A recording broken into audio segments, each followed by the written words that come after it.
नासिर नवाज़ खे आगाह कंदासीं। वज़ीर-ए-आज़म इमरान खान वफ़ाक़ी काबीना जो इजलास सुभाणे तलब करे वरितो आहे। इजलास में मुल्क जी सियासी ऐं मुआशी सूरतहाल जो जाइज़ो वरितो वेंदो। वफ़ाक़ी काबीना इजलास में अपोज़िशन जे एहतजाज खे मुंहुं ॾियण लाइ हिकमत अमली ते गौर करण सां गॾु मुख़्तलिफ़ वज़ारतुनि ऐं डिवीज़न में CEO ऐं MD जे ख़ाली असामियुनि बाबति ब्रीफिंग बि एजेंडा में शामिल कई वई आहे।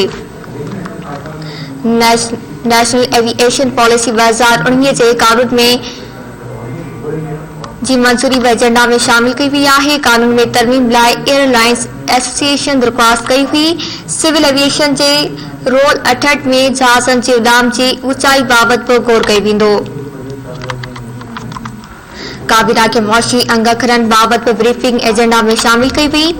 फार्मास्यूटिकल कंपनियुनि लाइ दवाउनि जी तैयारी ऐं प्रमोशन बाबति बि काबीना खे ब्रीफिंग ॾिनी वेंदी।